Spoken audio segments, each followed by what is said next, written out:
Yeah, not much to add since Monday. Great to see everybody. Obviously, guys are excited. We're getting a little bit closer to the game and looking forward to it. So from there, we'll open it up to questions. Please raise your hand if you'd like to ask a question, and I will call on you.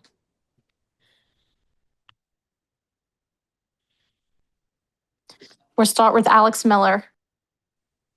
Hey, Mike, just wanted to ask, when it comes to the third down defensive success that you guys have had this year, just what's helped y'all be so consistent on first and second down that often leads to those third down stops?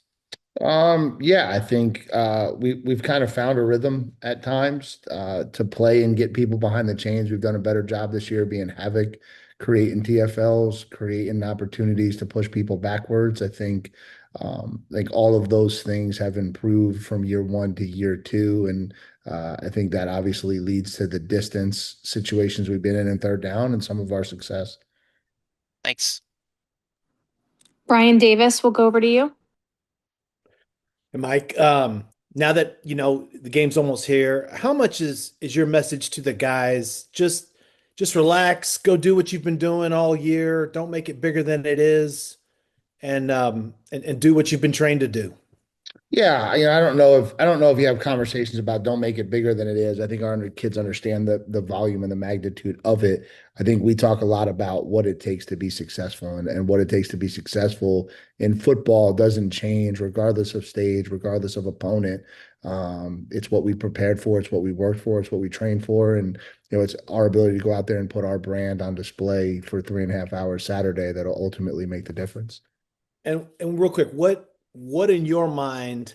Because I'm sure there might be A&M fans, who've watched all season, but you're going to get a lot of people watching all over the country. What do you want them to see about Texas A&M football? Yeah, that we're a really talented team that we're in the playoffs and we're excited to be there.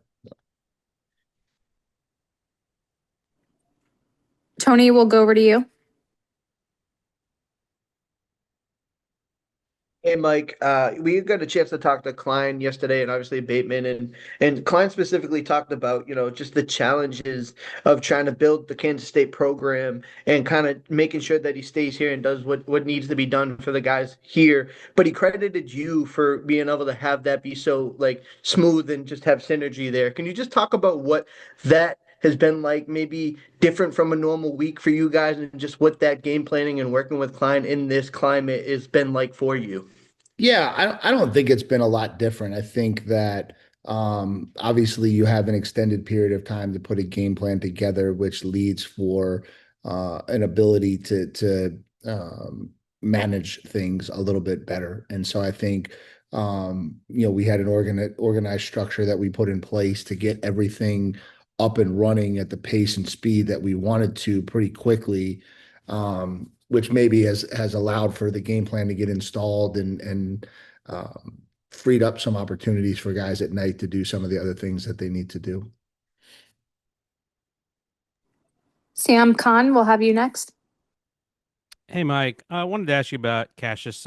Last year he was in more of a rotational role. What is the kind of growth that you saw during that time that enabled him to set himself for the kind of year he's had this year? Yeah, he was in a rotational role, but I think as you kind of recognize with us, like we play three defensive ends pretty regularly. We play three defensive tackles pretty regularly, and so I don't know that we view it that way. We view it like we have six starters, and so he would just happen to be the third one from a name recognition standpoint. But I think he was very productive. I think he was very dynamic. I think we utilized him a lot on third down.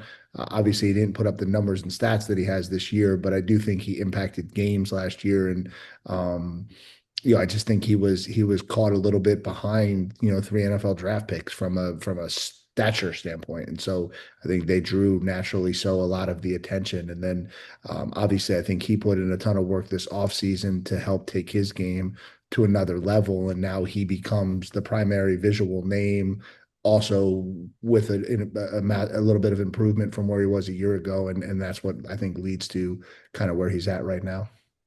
When you're taking a transfer from another conference, especially like the one that he was in, he was obviously very productive. But how do you identify, like, what are the traits you identify to say, hey, this guy can do this in the SEC? And what did y'all see in him when taking him that made y'all believe that he could turn into something like this?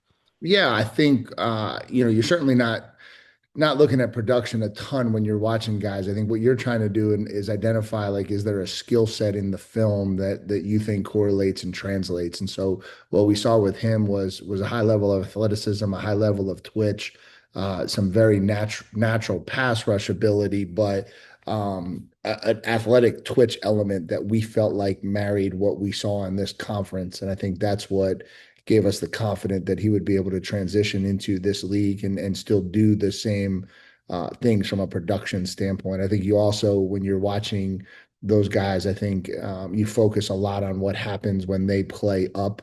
And there's always a couple games where they're playing against Power Four competition, and that maybe gives you a chance to kind of see what it looks like in that sphere as well. Donna, we'll have you go next. Hey, coach, you talked about earlier this week just being able to, you know, go a couple weeks without having, game reps playing at full speed. How do you feel like you've been able to navigate these last couple weeks of practice, just being able to kind of create physicality while also towing that line and making sure everyone's staying healthy? Yeah, I think we had a really good week last week. I think last week for us was very similar to what we would have done in fall camp from a preparation standpoint, and did a lot of good on good work, where we were going offense against defense and not really focused on scout work in Miami. And I think that's where we built the physicality and the tempo and the pace of play back to where we wanted it. And then we've been able to get into this week and have a really, really good practice as if we were coming off of a bye. And I think that's kind of how we've treated this week. We've got some schedules in place of, what does it need to look like coming off a bye where there's a little bit more intensity, there's a little bit more tempo, than when you're coming off of having played an SEC game the prior Saturday. And so I think we kind of went into that direction and feel good with where our team is and where our kids are right now. Kirk, we'll have you go next. Hey, Mike, have you talked to some coaching colleague friends in the business that have been in the playoffs before and picked their brain on any advice on, preparing for games like this? Yeah, I think so. More so from a planning standpoint than a what the game is like standpoint. I think, last year was the first year of the 12-team playoff, and so a lot of guys had to go through this type of schedule. And so I think just how they managed players, how they managed practices, just kind of how they handled the whole process. I think those were things that were interesting to me. And so we were able to kind of dive into some of that for sure. And as far as getting ready for Miami, is there a temptation to add a bunch of plays, and do you carry like two or three trick plays that you've been kind of saving all year? I think that, you try to figure out what your best way is to be successful, no different than you would really any other game. And I think that's the route you try to take. You try to go in there and be as successful as you can on both sides of the ball. Thanks. Carter, we'll have you go next. Hey, Mike. Will Wiggins and John Perry, will they still kind of split up the receiver duties now that Holman's at OC? And have you kind of made a decision yet on who will be your quarterbacks coach?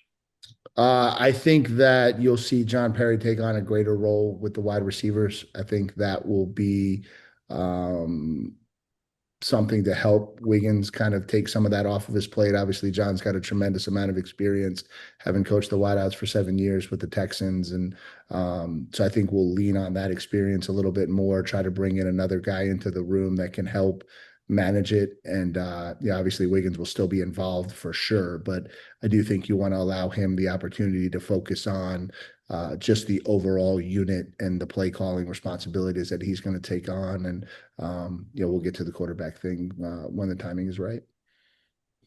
And then I wanted to ask you, back in the offseason, you predicted that A&M would have 10 to 12 draft picks in the coming year. What kind of gave you that confidence that you had this much talent, and how have they been able to kind of maybe live up to that bold expectation that you may have put on them, considering the historic nature of what that would mean? Um, I don't know. I think just having been around what NFL players look like, um, having a pretty good feel for what that really is, not just speaking things, but really believing that's what we saw, and I think have had a pretty good eye for that over the years. And then obviously it's a credit to the kids that they developed and performed at the level that we believed they were capable of, and um, hopefully that's how it plays out and how it comes to fruition. I still think there's a lot that'll go into that process. And so, um, but I do think that we had the type of talent to kind of potentially push into those numbers. Luke Cheney, will go over to you. Hey, coach. So entering Saturday's game, Pro Football Focus has Miami as the second best team in the country at rushing the passer. I'm just curious from your perspective, what are some of the packages or the notable players that you've seen from Miami that you think has led to their success this season at affecting the passer? Yeah, I think they do a really good job of mixing blitz and base. I think there's times where they allow their four down kids to just go to work. I think there's times where they add people into the rush at the right time, and that creates a lot of stress on offensive lines and protections, and creates a lot of one-on-ones for them. And I think the two edge kids are as talented a pair as I've seen in college football in a really long time. You got two high first round draft pick kids, and that's obviously a really, really large starting point. And then you've got kids on the inside that do a really, really good job of pushing and condensing the pocket to allow those edge kids to kind of really turn it loose a little bit. And so it's a really, really strong combination of a good package mixed with really good personnel. And that's always the route to success, right? When you do the right things schematically with really talented players, it creates a lot of challenges for the opposition. Tyler Shaw, will have you next. Mike, when you look at the kicking, do you plan on rolling with Randy Barnes on Saturday? We'll make that decision on Saturday. And then with the first availability report coming out, I know you've kind of alluded to, and not still up in the air, I guess, with Le'Veon Moss I guess things seem to be trending in the right direction for him to return. We'll kind of keep it as wait and see, and we'll see how it goes. Travis, will go over to you. Yeah, hey Mike. Noah McHale was a kind of a factor in the Texas game with some different looks with him out there. What has he seen in his development that got him that opportunities, and what kind of does he bring when he's on the field with some of those other linebackers as well? Yeah, I think Noah's going to be a really, really talented player. I think he's really grown this year in his confidence and his ability to go out there and perform at the level he's capable of. I think he can run. I think he can hit. I think he's very cerebral. I think he understands the game really well. And so, yeah, I think he brings a lot to the table when he's out there. And again, I think that's something you'll continue to see a decent amount of with him. And we're just really, really excited about his growth for now, and also what that's going to look like for the future. Sam Khan, will go back to you.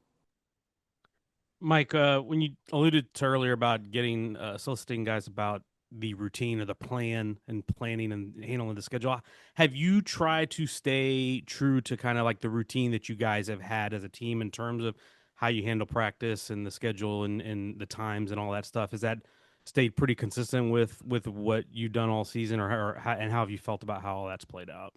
Yeah, it's hard to stay consistent because it's the first time we've had 3 weeks between games, and so I think that's the part of the schedule that you're trying to manage. Obviously, you're not going to practice every day for 3 weeks, and so it's kind of how hard do you go, when do you go hard? I think that's more what you're trying to rely on conversations with your sports science team, conversations with other coaches who've been through it, to try to put the best plan in place together that you can. And again, our kids are in a really good place right now. I think we look really sharp and crisp at practice, and so we're excited with where we're at. Brian Davis. Mike, going back to coaching changes for just a second, you guys are trying to prepare for a CFP game. You got coaches looking at other things. Players are looking at their own situations. But I just wonder, as you manage all this, has it gone the last 3 weeks like how you had hoped it would go in terms of smooth and Everybody taking care of the main thing. Yeah, I don't know that you ever go into it with any kind of hopes. I think that um, we've got a really good culture, we've got a really good organization, we've got a really good group of people, and we've got an opportunity to go compete in the national playoffs. And Texas A&M has never done that. And so I think all of those things combined to bring the focus back to the main thing when it's time to focus on the main thing. And so I don't worry about that. I know that's something that everybody wants to keep addressing and bring it up, but the reality of it is you've got coaches coaching in the playoffs for the first time, which they're very excited about. You've got players who've earned the right to go onto this stage and play, which they're very excited about. I think that's not something that we're really spending very much time worrying about or focusing on at all, to be honest with you. All right, and then I will wrap this up speaking about a question on behalf of Aiden Hunter. Coach, he asks, one of the major complaints you described from the Texas game was that your players were not relaxed enough and were playing tight. From what have you witnessed from practice this week? Has the issue been resolved for Saturday? Yeah, I think every time you get into an opportunity like this, you've got a chance to grow. And so every time we get to play a meaningful game here at Texas A&M, it's another chance for us to step onto a stage and grow. And so we're excited for the opportunity. Miami's a really talented team, and we look forward to the chance on Saturday. All right, looks like we've got one last question, Bill Oliver.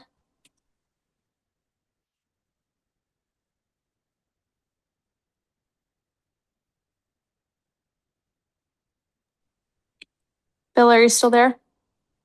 Yes, I am. Thank you. Just forgot to click a button there. I wanted to follow up, Coach, on a couple of questions ago regarding the projected draft picks at the beginning of the season and play it out now where none of your guys have decided to stop playing for the Aggies and wait for the NFL draft. How significant is it that you have all your people available for the playoffs?